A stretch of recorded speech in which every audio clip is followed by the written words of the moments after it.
class to each other earlier. Happy Valentine's Day to all of you. Anybody got any big plans later? Heart-shaped cakes, poems to give out, the such.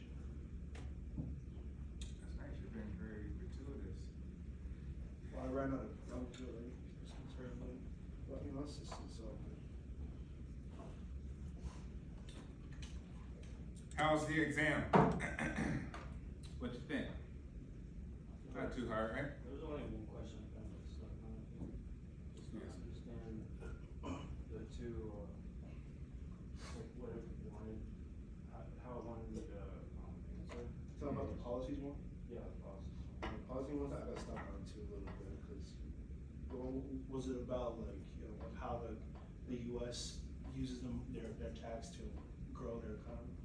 Yeah, something like that. Yeah. Kind of how policy influences the economy. Yeah, that's kind of what I found it, so. They wrote like one sentence for that thing, because I was so lost. Okay. But I started answering it, like, it's what that's my feeling.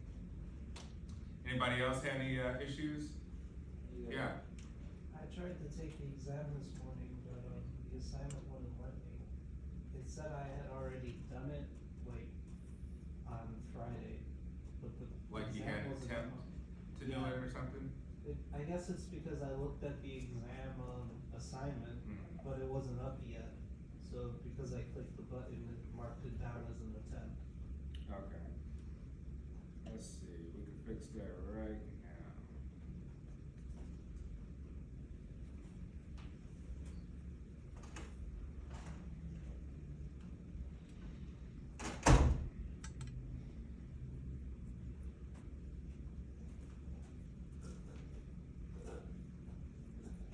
Alright, I'll fix it after class.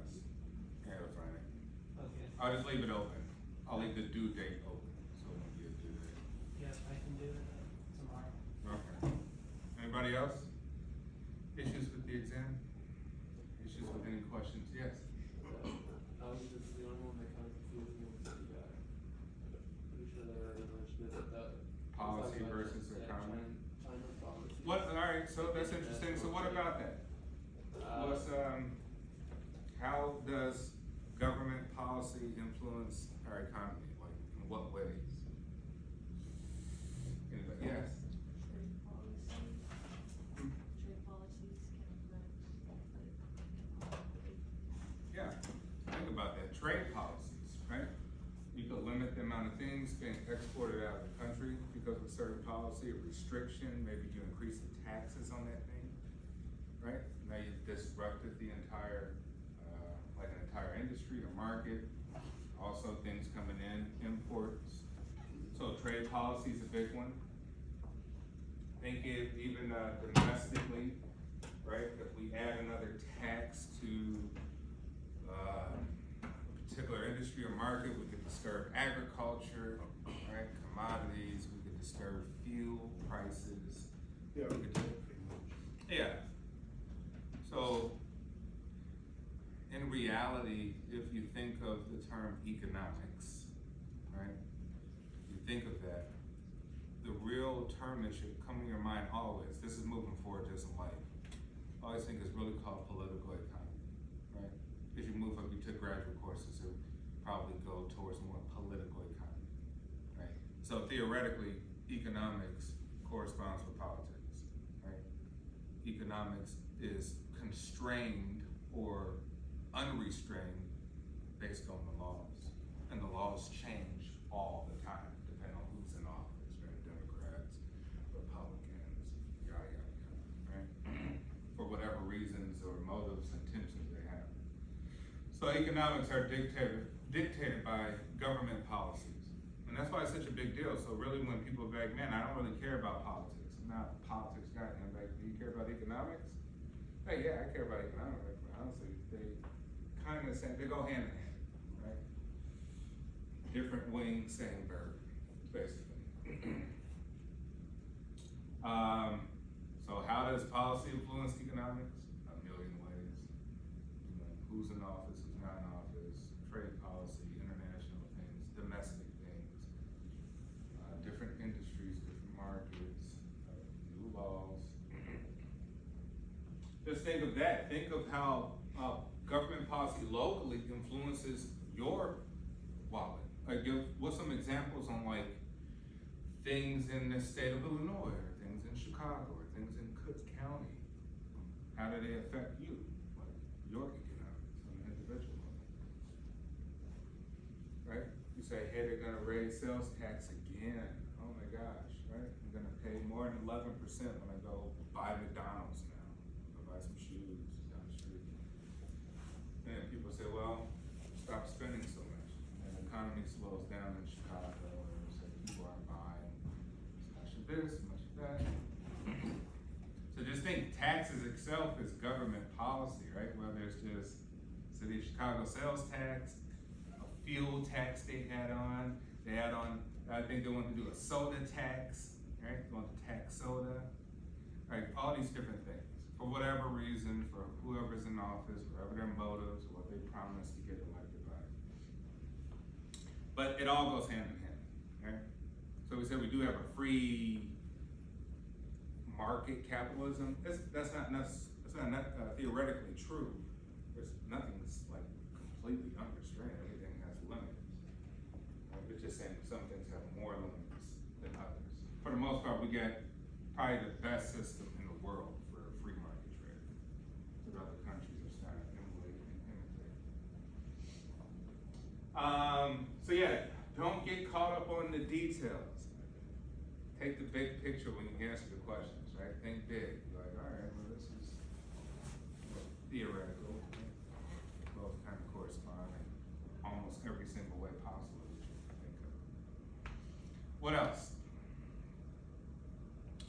All right, how we looking on, all right, so I guess there was some confusion, right? So coming up, we get these building a business profile. This is your group project. Anybody finish this yet? Anybody start working on it yet? No, we just had a new product. The presentation itself? Yeah. Yeah. Yeah, we started. So remember, in your groups, you guys all came up in your groups, right? Your presentation, you named various companies. You were to select one, right? And build a business profile based off all of this right here. All right, so you can download a demo of what's kind of being asked. Overview, problem, solution, target market, competitor analysis. It's all right there, so you can just work off this PowerPoint, right?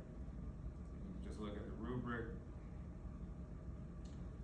overview, what kind of problems they have, what are solutions to the problems that they have, what kind of customers, describe the competition area, key success factors, potential problems. Make sense? Easy to understand? Okay. You'll do this as a group. Now, this is pretty much it for the group projects, right? When is it? Well, I'll try to have it done Thursday. Right? I don't think this is too much to have done Thursday. Right? Working as a group, just assign one role to each person. You cover that, I'll cover this. How's that sound? It work? Anybody opposed? All right. From there, we're gonna start working on posters. Right? Pretty much from there, it's like we're gonna start building up our posters and get ready for the Earthsea event. So we'll go little by little. By the time we're done, everybody's presentation and poster will be perfect, and we'll be able to answer any question that people are gonna ask. Do we need to wear suits? That last day, yeah, you're doing to look professional. Yeah, during the event, you do, because everybody else does. No shorts. So yeah, from there, start next week, right? We'll say, hey, you're creating a new business. What's that business? What's the idea of this business? Come up here, tell everybody what the idea is. Must be for profit, no nonprofits, right? Because we're trying to create Fortune 500, Fortune 1000 companies, something that could be listed publicly eventually. All right, so it says must address one of the more United Nations Sustainable Development Goals. Here's listed.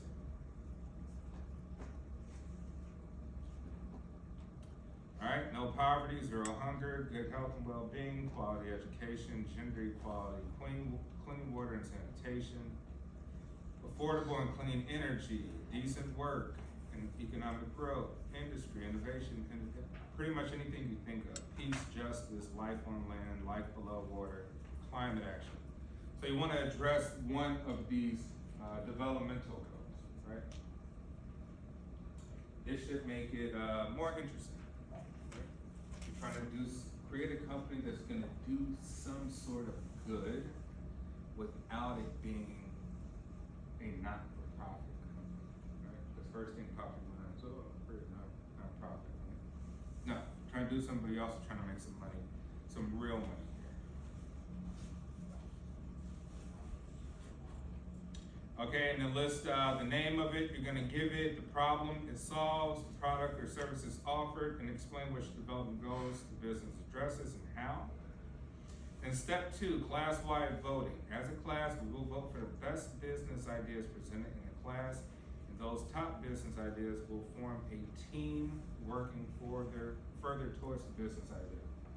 So what we're gonna do is take every individual's idea, right? We're all gonna vote and say, well, what's the best one out of these? We'll go back to maybe groups of, maybe having 4 groups, 4 to 5 groups. From those best ideas, that's gonna be going towards our presentation poster, right? So take an individual ideas, gonna vote, see what's the best ones. We'll disperse those. We'll select about 5 of them, and each person will be back in groups. Yes? So the very final, that poster thing up there, that's gonna be approved. That's gonna be group, yeah, that's gonna be group.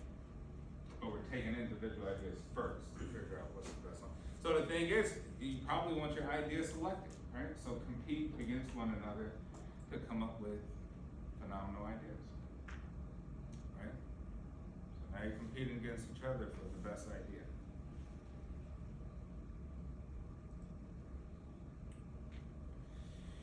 All right, and then past that, we'll have, okay, past that, we'll come back to that. We'll still look at income statements and stuff like that. Okay, so Thursday, have that, building a business profile, your final group presentation. Work on that, have that ready for Thursday, and we'll go from there. This week, we're gonna continue with, business formation, how to form a business.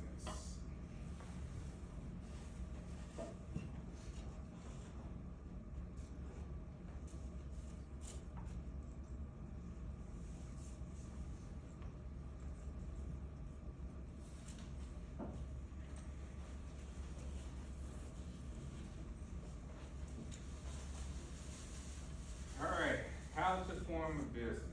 Who here has ever formed a business? Someone? Yes. Tell us about what you formed and how you formed it. So I mentioned this before, I made a candy business back in high school. I was very profitable, especially after I recruited some female vendors. It all started when I saw like a need for sweets, not just after class, but during lunches and such and such. Because of new health rules. There used to be cookies and sugar-filled smoothies all the time. But as soon as the school cracked down on it and saying no more sugar stuff, we're all healthy, I saw a need. I was like, all right, everybody needs to sophisticate. Okay. I'm gonna be that need. Okay, and so how did you set up like business? You said like, hey, I'm gonna. Well, see, I wasn't the only one. I saw competition on all the corners, because usually the corners is where like the traffic rotates. So one line would go through Lover's Hall or something like that. Yes, there's a hallway called Lover's Hall. It's where the couples go to make out. Okay. But I saw all the other vendors, and I saw how they did their stuff. Not only did they kind of get past security like that, but they also consider themselves lucky to be able to sell in the school, because some teachers didn't care. So I found a way to befriend the teachers and the security guard and put a fixed price on everything I sold. Okay. From juice to chips to candy. Now, did you incorporate this business at all legally? It wasn't legal because I had to be underground. It wasn't going against the school policy. But did I actually ever form an actual business? I could have there, Yeah, I mean, that still counts, that's a business formation. Let's say you could say maybe I freelanced it, right? You could say I freelanced it. I did have freelance vendors Yeah. as well. So that's still, you're formulating, you're conducting business activities, right? You just say, hey, I haven't incorporated yet, right? Exactly. You like, I haven't incorporated yet, for what reason? What reason would a person say, hey, I don't wanna incorporate it? I'm still gonna make some money, right? Still gonna freelance it. I mean, what you did here in Dominican, it wasn't exactly legal, but, well, not, it wasn't, it's not illegal, but it wasn't legal either. Yeah. What you did was copy down the books and sold them off. Yeah. Exactly. So it's not any different from what you did. You saw a need and you became that need. Yeah, okay, so you see an opportunity, you jump on it, right? Yeah. So you see an opportunity. What are some other reasons not to incorporate them? Taxes.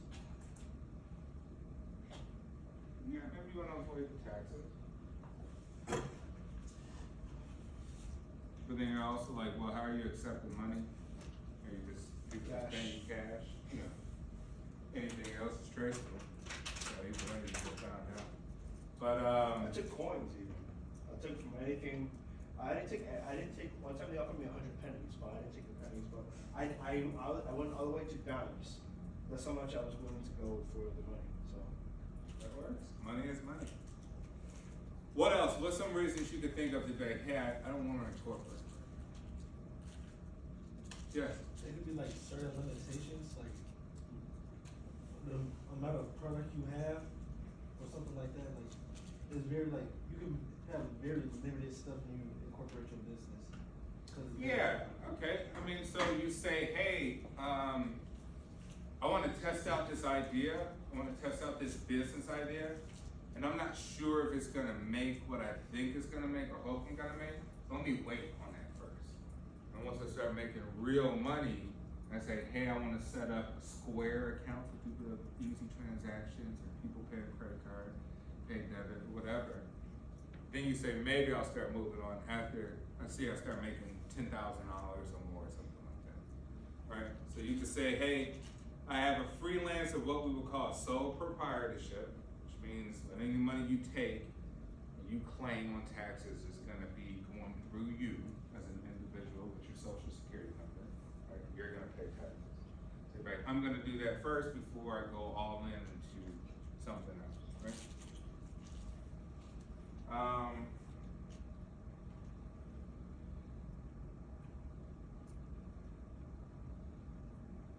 All right, sole proprietorship, just you, just one owner, a single owner who manages the company, right? And you can say, well, if you say sole proprietor, it could be like, hey, I'm a freelance photographer. I wanna be a photographer and take pictures, and I wanna make money, but it's just me, right? So I'm sole proprietor, I'm conducting business. Now, as a sole proprietor, you think, this is great. I got business, I got clients, I got customers, all this different stuff, wonderful. What do you think are some of the challenges or limitations to this? Yeah. Everything's like on you, all the fallbacks, and if you have to like source everything, and you know, if the business doesn't go too well, it's all on you, and like compared to other people have like I forget what it's called, but like partner, Yeah. So just like you said, it's all on you. Anything goes wrong, right? You've had you're selling candy, right? And somehow someone goes to the emergency room and say, hey, you know, I found glass in this candy, and I swallowed it. I had a $14,000 ER bill that was on my stomach, extract it out. Where'd you get this candy from? Like, oh, you sold it to me. Really? Oh, let me call my attorney. Call the attorney, contact you, like, oh, okay, hey, I can't find anything about your business. Tell you, like, well, I was just selling it in the hallway. Oh, you got a sole proprietorship, nice. Yeah, well, my client here, who I represent, you know, it's $15,000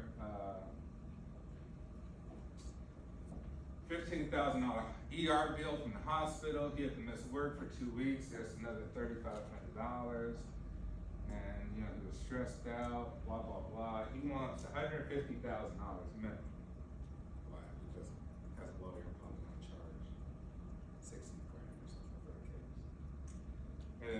they say, hey, 150 grand, you got it? I don't know. Well, you lost in lawsuit, I guess you have a debt of personally 150 grand. You'll be paying that off for quite some time. Right, that sucks, right? So that's some of the limitations of having that sole proprietorship, right? Or you're making money and then the IRS contacts you to be like, hey, somehow, some way we found out that you made an extra 40 grand and you didn't claim it on your personal taxes. You're like, well, that's my business stuff. Like, well, working as a sole proprietorship, that's you. So make sure you put down your personal income tax statement at the end of the year, file it, so we can get our money. Right? So IRS is gonna want their money coming directly from you, right? Tax at the individual federal rate, at the individual state tax rate for income, right? So you got tax problems, now you got liability problems, right? Anything legal that could come to you because we live in a nation full of lawsuits. And it's just you. It's just you. You manage the company, you make all the money. Now, don't let that scare you, right? Because some people say, hey, sole proprietorship is just the way to go. I'm not doing anything that will warrant any liability of people suing me. I'm not doing anything crazy like that, right? So I make enough money and I'll file my personal taxes, I'm good. I don't need to do anything extra. And you got a partnership, right? Voluntary agreement between two or more co-owners of a business for profit. So instead of just having just you, you've added on one more person and you have an agreement of some sort. Right? And working in business here in the state of Illinois, as in cases kind of most states, we live in sort of an explicit state. What does that means? There's no verbal agreements that don't fly in Illinois. Illinois said, where's the paper? You're like, oh, I told him. Don't matter if you told him, right? We wanna see it on paper. So voluntary agreement between two or more people.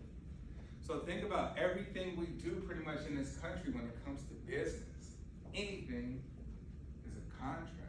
That's why the first year of law school, the first thing, and the first class you take, you'll take towards some other classes, but the first one is contracts. Everything in this country is a contract, right? You go park your car in a parking lot thing, and there's a little thing, you get the receipt, whatever, you're like, oh, where's the contract? You're like, here, it has some little writing. You know, if you leave your car in here, we can do this and do that. If you lose it, it gets stolen, blah, blah, blah, right? So an agreement is any kind of contract. You say, I have a receipt from buying my Snicker bar. You gotta have something in paper. This is how our country works. It works on contracts, agreements, basically, any sort of agreement. So we got general partnership. All partners take an active role in managing the business and have unlimited liability for claims against the firm, right? So this means that, hey, our general partnership are people who are active in the business. They make decisions about this business. They know about all the activities going on about this business. They're pretty much in control, right? That's a general partnership. Beyond that, you can have others partnership. So sometimes you have silent partners. Somebody like, hey, I want to invest and be part of the ownership of this. I don't want to do any work for them. Just send me my little percentage of whatever my ownership is. And you're like, well, that's still a partnership. They're not a general partner, right? They're a limited partner. They're very limited. They don't engage in the day-to-day activities. Isn't that what templates of an investor? Hmm? Isn't that a template of an investor? Yeah, but an investor could still be a partner, right? An investor could be having equity. Equity means ownership. So an investor can have ownership in a company. Yes? You said they take full liability or they don't take full liability? Now, who? The general or the limited? Yeah, They take full liability? yeah, they take full liability.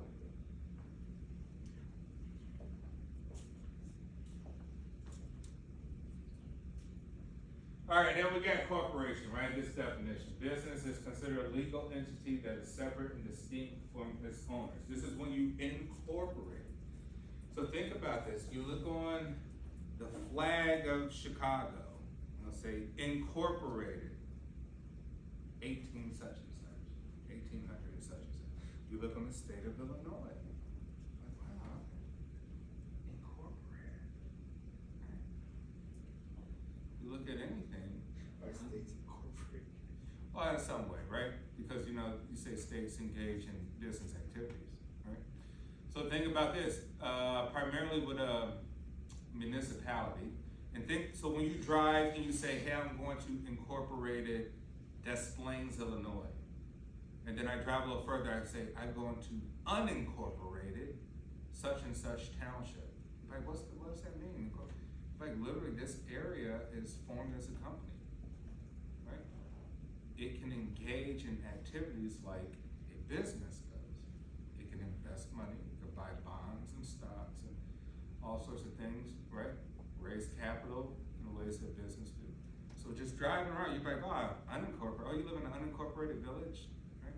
Oh, okay, you live in an incorporated village or township or something of the sort. So City of Chicago buys bonds, right? It buys debt, it sells it too. So it sells debt. It's like, hey, we not only raise money through all these aggressive sales tax and all sorts of tax maneuvers we do, but we actually sell you debt and we'll pay you back, right? We're like corporate, we're incorporated.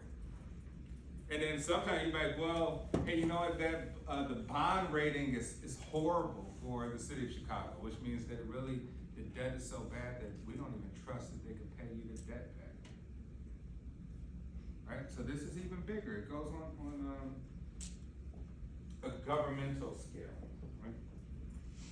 But here we're just talking about corporations, right? So we're talking, you've incorporated, which means now you're a legal entity separate from you or the people involved in the company.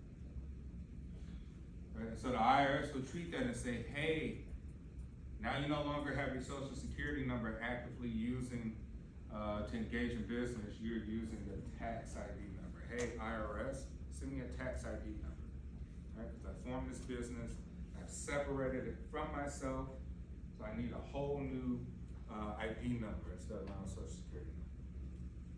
Right? So what do you do with that? You say, hey, okay, now I got my stuff from the IRS, right? I got my stuff from the state of Illinois, if I'm doing business in the state of Illinois, I'll go and open a bank account, it's a Chase Bank, right? As a business, right?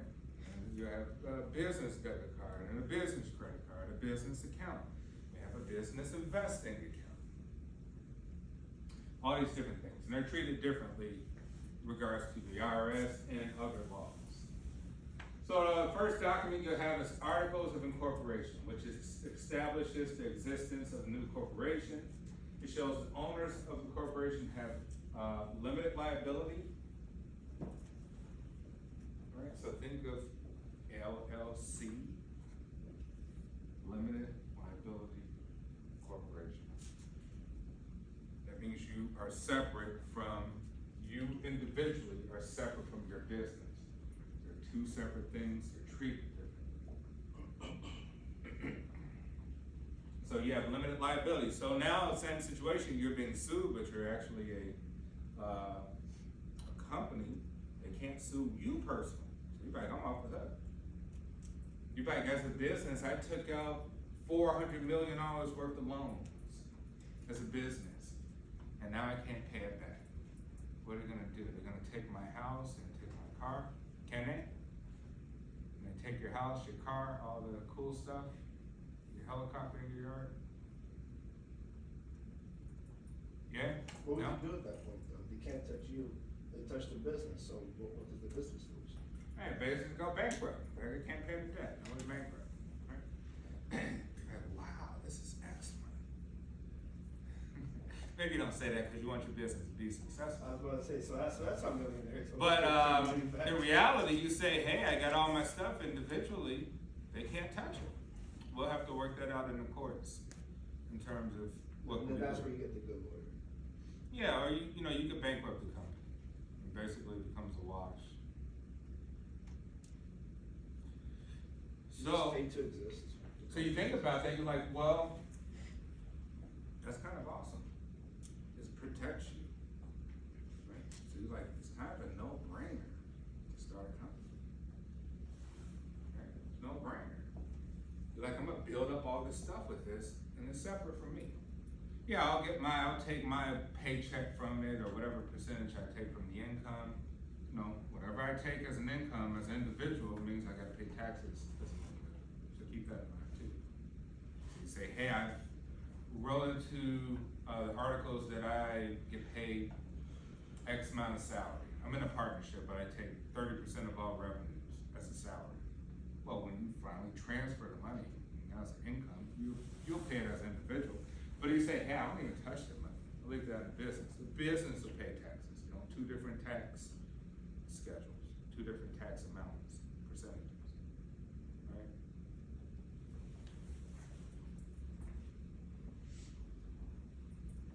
So we say LLC, which is the popular one, right? Offers limited liability to owners and flexible tax treatments. Now, you know, with the LLC, you could still have it to where you want to be taxed as a sole proprietor, right? But you say, I still want that legal protection not to be sued, and it hurts me. But you say, I want to be taxed depending on the tax bracket. Depends on how much money you made, how you want to be taxed. But a little bit of flexibility, right? You want to be taxed this year. I don't want to be taxed as just a sole proprietor, right? You got some flexibility there, but you can't be sued and it hurt you directly. All right, what's advantages? It's easy to form. Go on the Illinois Secretary of State's website. You can form articles of incorporation. They can ask you a few questions. Who are the members? What their names, addresses, yada, yada, yada. You can retain control, right? So you say, hey, this is cool. I'm gonna be complete control of this company, right? No one can come and disrupt that. Pride of ownership, retention of the profits, possible tax advantages depending on the current tax laws. Some disadvantages, limited financial resources, which means that what could be some limited financial resources you could think of? Limit? Yeah. Well, what? Wait, you said financial resources? Yeah. Oh, I'm sorry. This might be a bit tricky, but think about it. You'll be limited to how many, like, if you say, I want to divide my property up and create shares, kind of limited to how you can do that. Before legally, you have to become a different type of company, which we'll talk about. So it sort of limits you, like if you want to divide your company up into shares and sell off those shares, there's a limitation to how you can do that. Disadvantages, unlimited liability, limited liability to attract and maintain talented employees, heavy workload and responsibilities, and lack of purpose. Which means you could dissolve that company at any time you really want, which is kind of cool. Advantages and disadvantages of partnerships, right? Ability to pool financial resources. You're like, hey, I'm the person that don't have that much money. Maybe the other person who wants to join as a partner has all the money, right?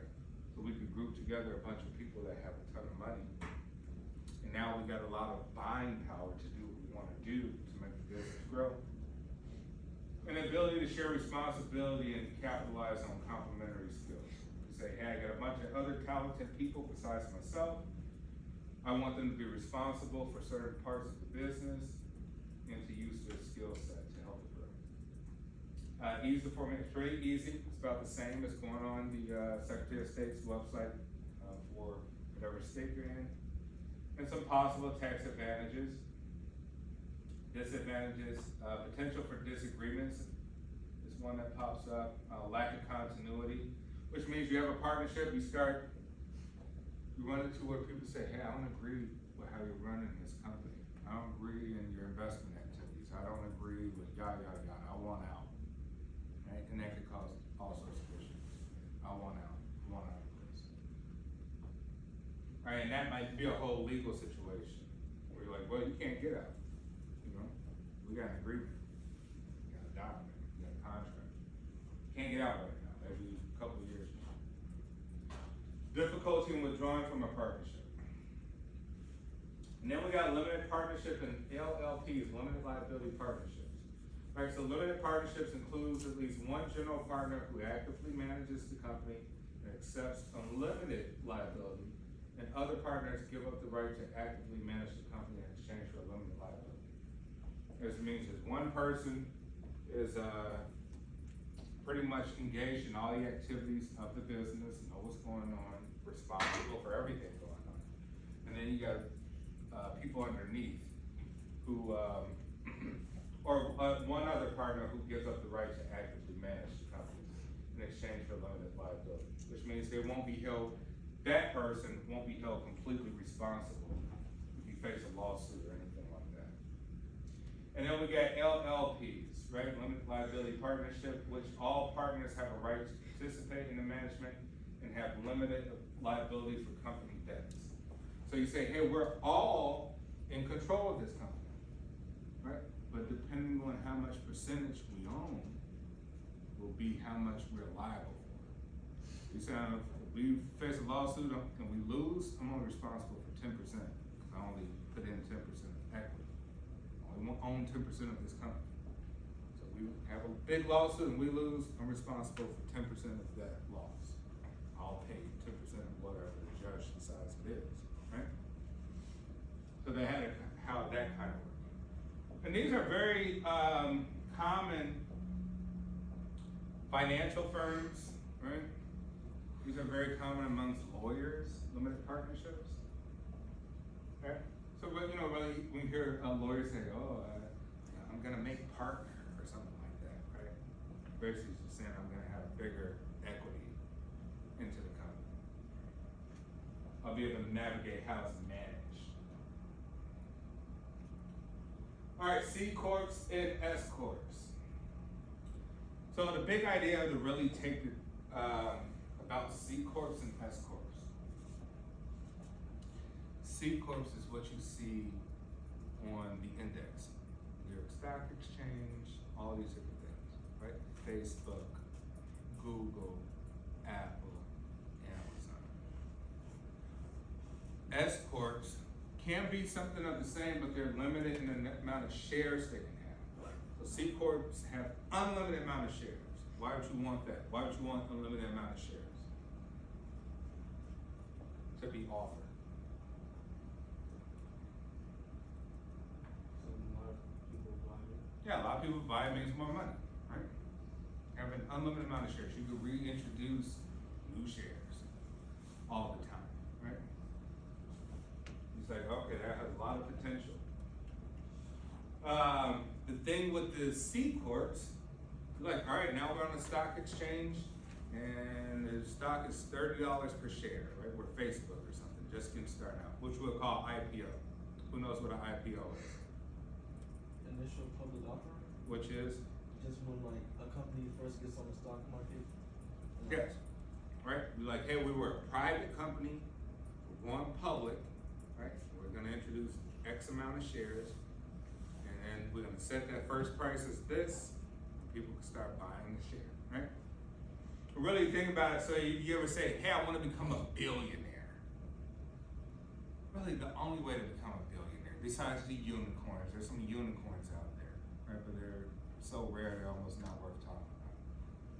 The only way to become a billionaire is to say, I own X amount of shares and this is what the stock price of that share is. So Mark Zuckerberg's, how do you take that, how did you have that number, Forbes, for Elon Musk and Mark Zuckerberg and Jeff Bezos? Look at the number of shares Jeff Bezos owned of Amazon. They say, what's the stock price of it today? That's what he's worth, right? Minus whatever sort of liabilities they know he has, because no one really knows, right? So that's really the only way to become a billionaire. Literally, you have to go public. So once you go public, then you're like, oh wow, you know, you took your $50 million company, you went public. Now, next day, guy's worth $25 billion because they offered X amount of shares and people bought it at this price. Right, so that's really the only way to become a billionaire. Besides the unicorns. unicorns aren't worth talking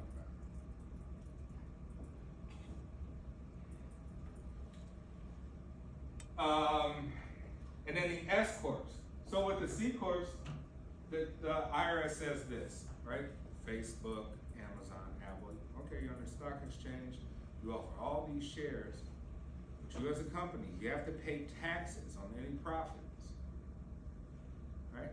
And any gains that you make. And if you send over those gains to people who invest, who bought the stock, they're gonna have to pay taxes on their gains too.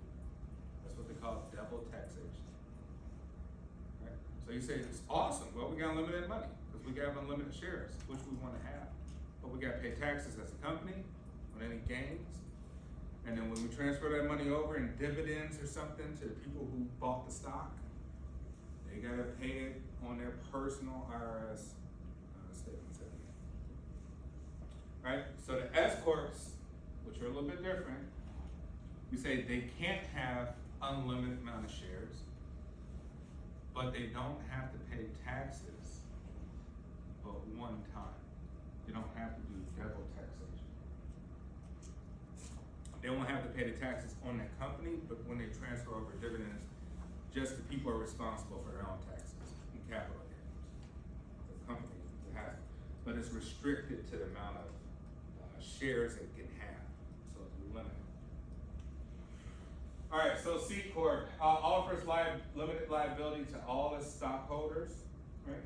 So think about it, you're like, hey, who here owns stock? What do you got? Just throw out some companies or whatever. I have Disney stuff. Yeah, Disney stock, right? Okay, so Disney gets sued tomorrow. Are you being sued since you own Disney? No. Parts of Disney? Huh? No. No, right? Okay, so it means here, limited liability to all stockholders. You're like, I own, you know, there's some people that I know, like they'll buy like Starbucks stock and they'll come in to Starbucks and order whatever, macchiato, whatever the drinks are. And then, you know, it'd be bad service and they'll be like, come on man, I own this company, right? You know, people get arrogant, but yeah, I'm part of this company. Hurry up with my drink. But if they be sued, you're not gonna be sued, right? You do own part of the company. It's a real thing, right? It's a real thing. You're not one of the founders of the company, right?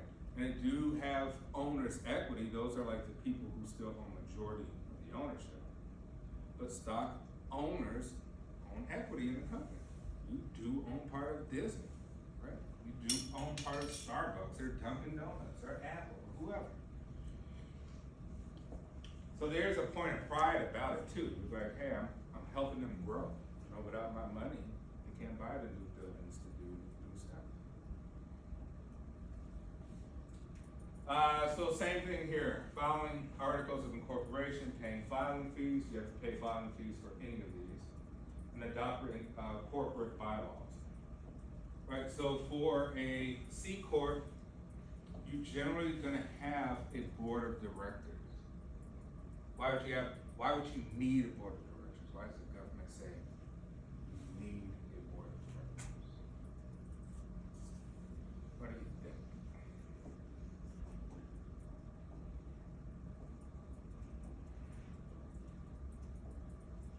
Yes?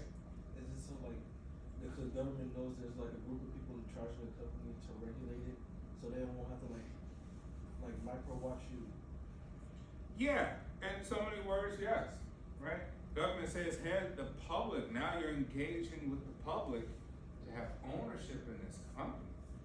We want to make sure that there's a team of people that can help regulate to make sure you're not gonna violate these people to the public, right? We want to have transparency, we want to know exactly who's running, who's governing the business, how it's gonna be navigated, so that the public is not left out in the cold, right? Because the public has a right to know, and a right to the interest. And depending on what type of stocks you do have voting rights, right? Depending on what kind of stock you buy, there's different classes of stock should you buy? You could have voting rights. You'd be like, I don't think we should go and buy that new $100 million facility in Alabama to do this and that. I don't think we should hire the new CEO you presented to us, the one you want to hire, but I don't think his track record is good. So you do have some sort of engagement, right? So the government wants to make sure that there's people who adopt corporate bylaws, right? Some sort of policies, procedures, how it's going to be governed, how the company's going to be looked over, not how it's going to be ran, because we said it's different. It's like mission, vision, operating procedures, but how the business will be governed, right? So we know who to contact, who to come looking for, and things go wrong. So then you got institutional investors, organizations that pool contributions from investors, clients, depositors, and uses these funds to buy stocks and securities. So not only do you as an individual own Disney, right? But there's some other corporations that we want to own Disney too. Disney's doing pretty good. We want to take money from our corporation, our profits, our revenues, and we want to go ahead and buy some stocks in Apple, Disney, Amazon. Why?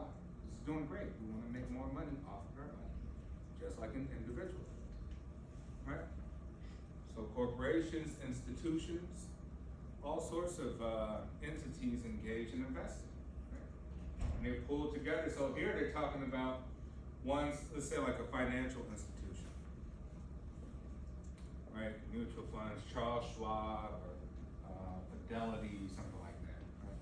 And then go out and invest in other companies, but they're really using your money. Think of banks, right?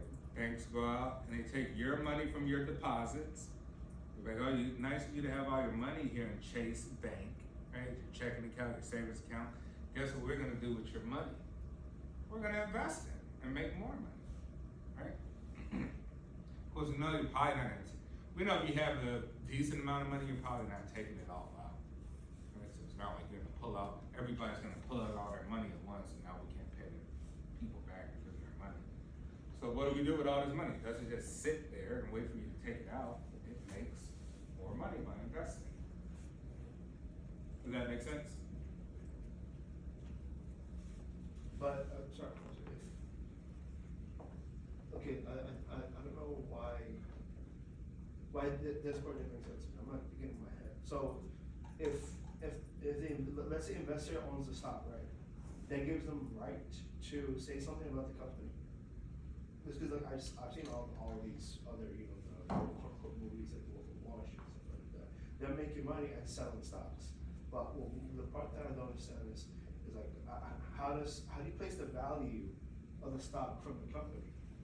Like we were just talking about making infinite shares. All right, what is a share? Like it's okay. You give me $5 and I invest that into a company, then I give you 10 back. Like on a larger scale, like what are they typically buying in stocks? I'm a bit confused. What is who buying? What is a stock? Like it's Stock is a form of ownership of a company. It's a piece of ownership. It's a piece. So It's a piece of ownership, yeah. So you could divide your company as many times as you want, which we'll call shares. You said we divide it to 1 million shares. All right, well, how much are you selling shares for? Well, maybe the market will determine what the share price is, depending on how many shares are out there to be bought, right? Depending on the number of people who bought them. So that determines what goes up and down. But if you're saying, well, ownership, yeah, you do have ownership. But if you say, do you have governing rights? No, there's different classes of stock shares, right? Different ones. Common stock is pretty much what everybody has. That doesn't have the elevated level to say like, hey, if this business goes bankrupt tomorrow, who's the first people to get their money back? Common stock people will be the last people to get their money back. If anything goes wrong, they'll be like, nothing's going wrong with Coca-Cola, McDonald's, so I don't want to pay extra for a stock if I don't have to. I want to pay extra to have a different share class just to say who to hire as CEO or whatever. I just want the basic stock, common stock. But that does take away from you like making all these grand decisions, you know, you're like, no, I just wanna. But if you're investing in, risky stocks, risky businesses, you're kinda like, well, this goes wrong, I'll probably not get my money back, right? I'm the last people to get the money back, because typically in bankruptcy, all your debts goes to your immediate liabilities, not these stockholders. It goes to the banks you own, people own properties, people own machines, those people get paid first in bankruptcy, or anybody else. Right? And if money's left over to pay over, it depends on the class of share stocks. So if you're common stock and no money's left over, you get no money. You lost all your money, just like that. But hopefully you're not investing in something that risky that the business go bankrupt tomorrow. You're investing in, you know, stocks that's been around for a while, they're proven themselves. Right? Okay, McDonald's not going anywhere, Walmart's not going anywhere. Yeah. Let me stick with those guys.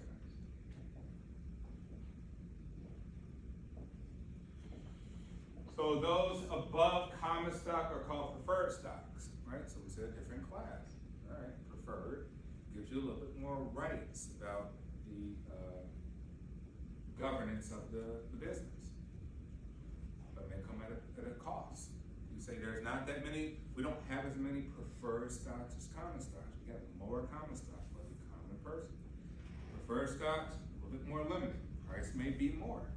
You're like, I don't want to pay that extra. Or some people are like, yeah, I do want to pay extra because this is a risky company. Anything happens, I want to make sure to potentially get my money back just in case.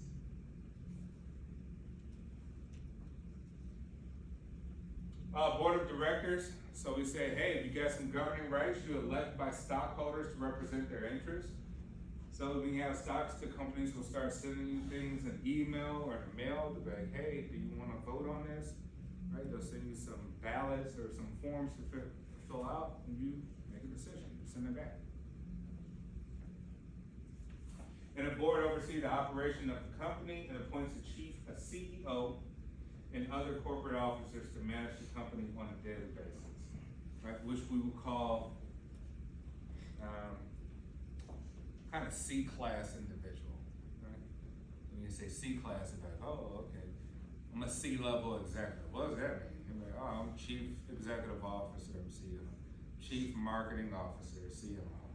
Chief Financial Officer, CFO, right? Chief Technology Officer, I control all the technology. I'm responsible in the day-to-day operations. I look at all this stuff and make decisions about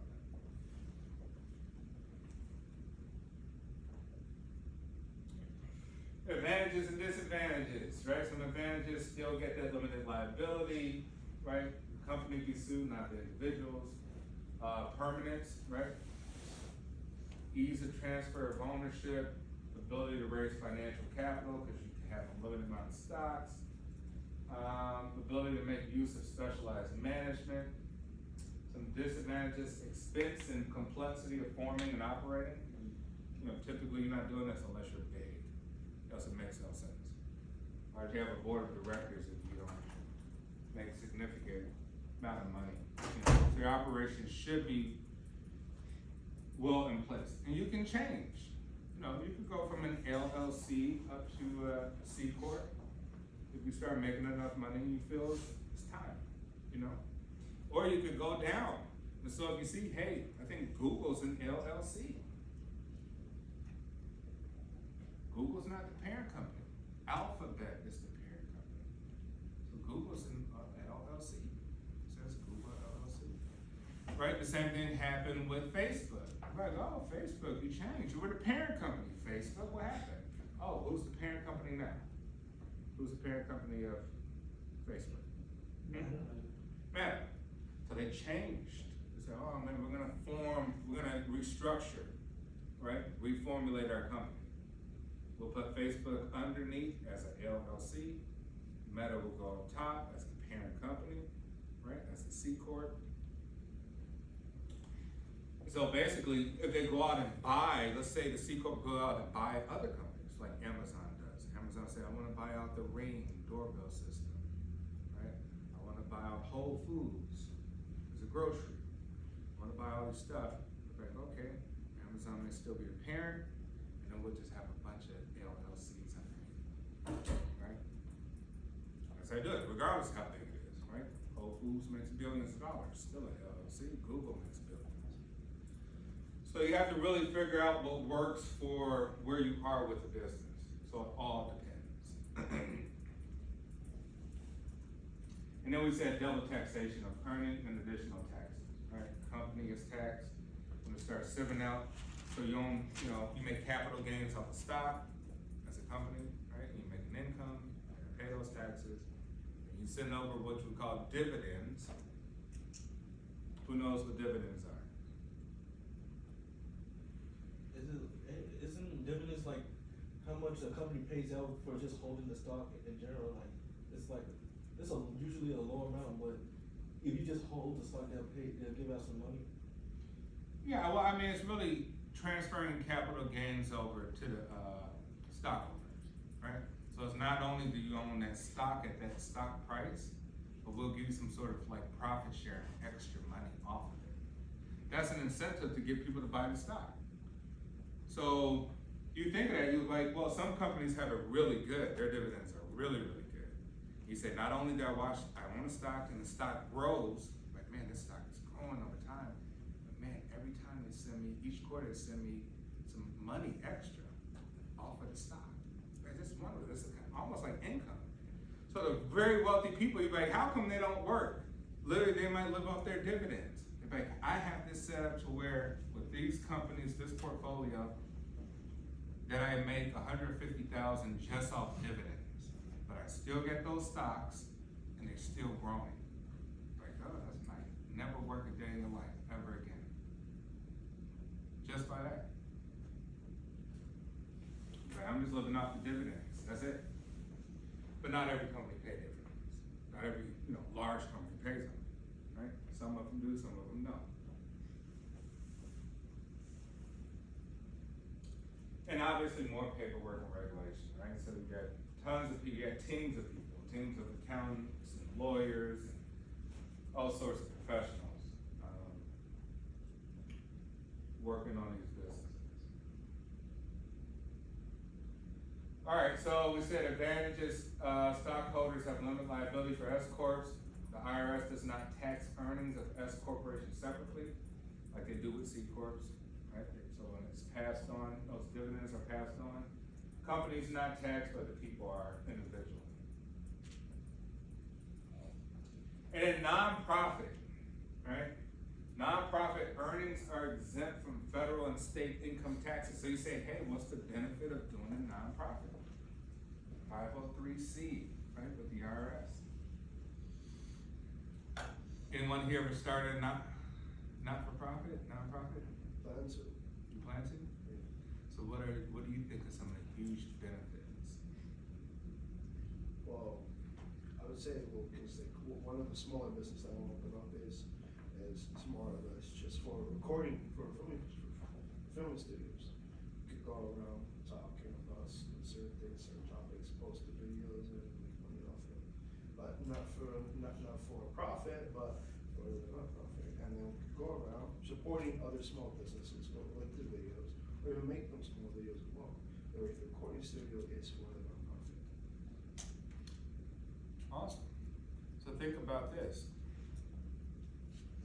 You got a not-for-profit, and you're like, hey, we don't want to have to give shares, right? Non-for-profit businesses don't give shares for people to buy shares in. That's not how that works, right? So that they're limited by not being able to do that. We said other companies, C corps, S corps, whatever, they can divide their company into how much they want, so that investors and people can buy it and make a ton of money. Not-for-profits can't do that. So they said, well, what sort of benefits can not-for-profits have? They don't pay any taxes. Think about that. So you say you operate a not-for-profit and you're like, hey, we're going to buy this $5 million building. What's the state taxes every year, or the county tax, or whatever? What's the taxes on this property? Like, who cares? You don't pay them. But you don't pay any property tax, right? You pay property tax normally would be maybe $600,000, $1 million, $2 million, $10 million a year. So So a person having a for-profit gotta pay that tax. A not-for-profit could be exempt from paying those property taxes and anything it buys. Like, oh man, it bought whatever, well, anything for the activities, right? You bought lunch for the whole group of board or whatever, you put it underneath the not-for-profit, you didn't pay sales tax. Average person gotta go pay the extra 11%. Yes. Is this how major companies get by? Do they create this type of non-profit and then they purchase with their main company and then send all that into the non-profit so that they're still earning that money but then they don't pay tax on it? They'll be in jail very quickly. Yeah.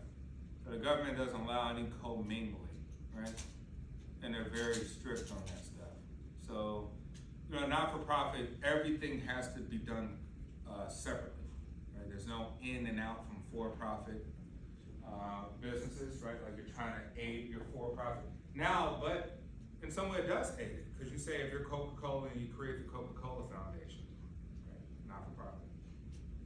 Obviously using the branding to say, hey, we do good stuff, we want to save the environment, we save the whales, we plant trees and whatever we're doing, right? But Coca-Cola sends money over to that not-for-profit for its activities, but that not-for-profit don't send money back to Coca-Cola. You get what I'm saying? That's illegal. But you will say, hey, well, depending on what you want to do, the not-for-profit might be perfect. But I don't want to divide the company into shares. That's not what I want to do. We actually want to do some kind of good, and we want to raise money. So for-profits can't raise money. That's illegal, right? Can't take donations. But not-for-profit can. So you're like, hey, we got a whole different ballgame. We want to raise money. There's a lot of people who care about this cause. And we can raise money not only through individuals, we raise off companies. We could take money from other foundations or charities. We could take money from for-profit corporations who donate X amount of dollars to us, right? And we have a successful business that we run too that actually makes money, right? And we don't pay taxes. So you say this works for what we're trying to do. So it all depends on what you're trying to do. Right, so my not-for-profit, so I have the foundation, and really I just send money over to it, right? I didn't really take donations. I don't take donations. I didn't want to make it complex like that. I just wanted to be something to where I was using money I was making to support a good cause, right? And so the next thing I'm trying to do over in South Africa is, and in Argentina, is to purchase like this big international library, to kind of like for cultural exchange, right? Like people sharing culture, people mixing up. That's what I'm about. So that's great because you're like, well, you might not pay taxes on the building, right? You have to purchase it, you may not pay taxes, you might not pay taxes on all the activities of the building. So that's good for that part. But the real estate stuff, and everything else I got going on, yeah, I gotta pay taxes. Yeah, you know, they kind of are similar depending on the country, but most developed countries have that because they do want companies. You do have to create an incentive for people to want to get into that sort of activity, right? You have to give them some sort of motivation to do it, which is typically tax benefits, right? You have to motivate people to engage. Well, that sometimes make more jobs for the people around. Hmm? If you make a nonprofit that needs labor.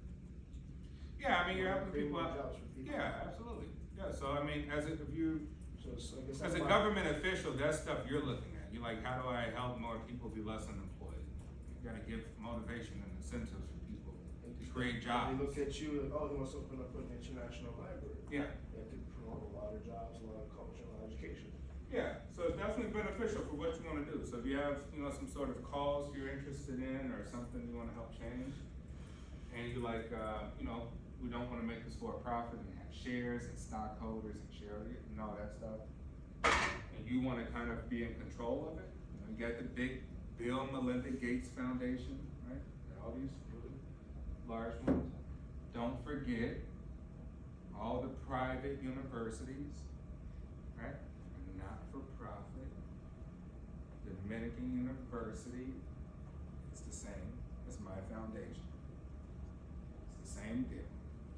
Same IRS filings, etc. cetera, et cetera. They take donations, but they still operate by taking your tuition and then taking endowments from people who want to donate, right? Which is cool, which is great. If not, you may, well, Dominican wouldn't exist because it would be a for-profit. And some people look down on for-profit, but I don't want to go to school, a for-profit school.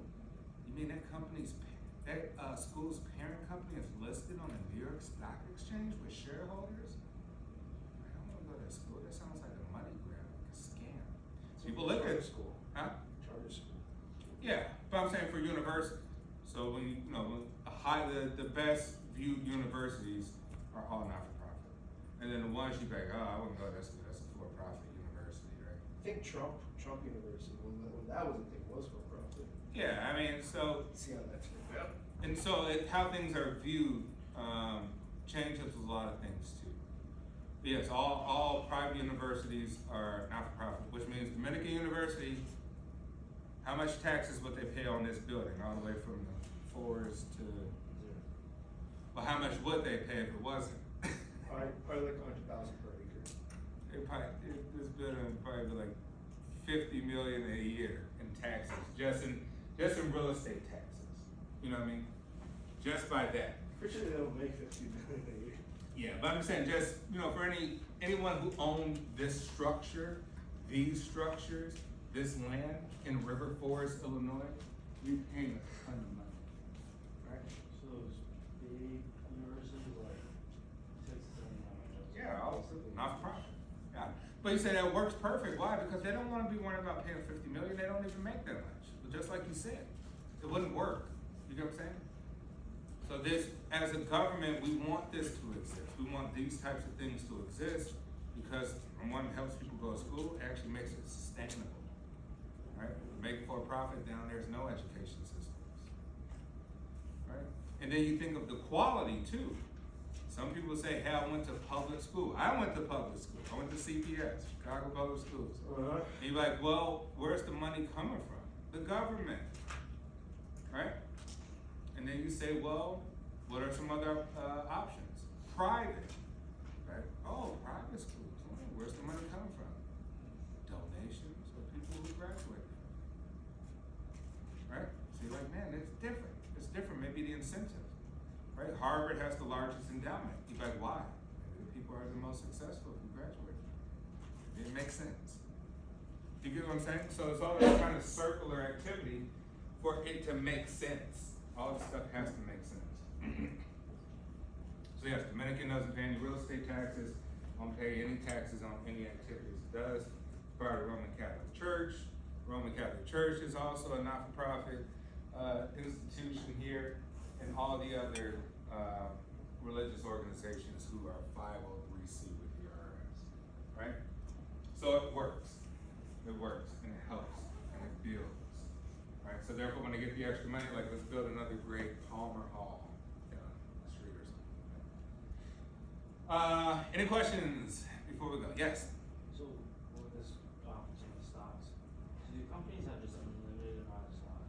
People just continue to buy them? And if that's We said C Corps can. Yeah, I feel like but that could here's be the a thing. problem, too. The value, the share price is dictated by the number of outstanding stocks. that would If be you put too many stocks out there, it will change the value of the stock. The stock will go down. So companies do want to be restrictive on how many stocks they offer. So it's not anybody saying I'm putting a zillion stocks out there. You're like they're worthless. They're worth a penny. Major companies mostly own specific people own most of the stock there.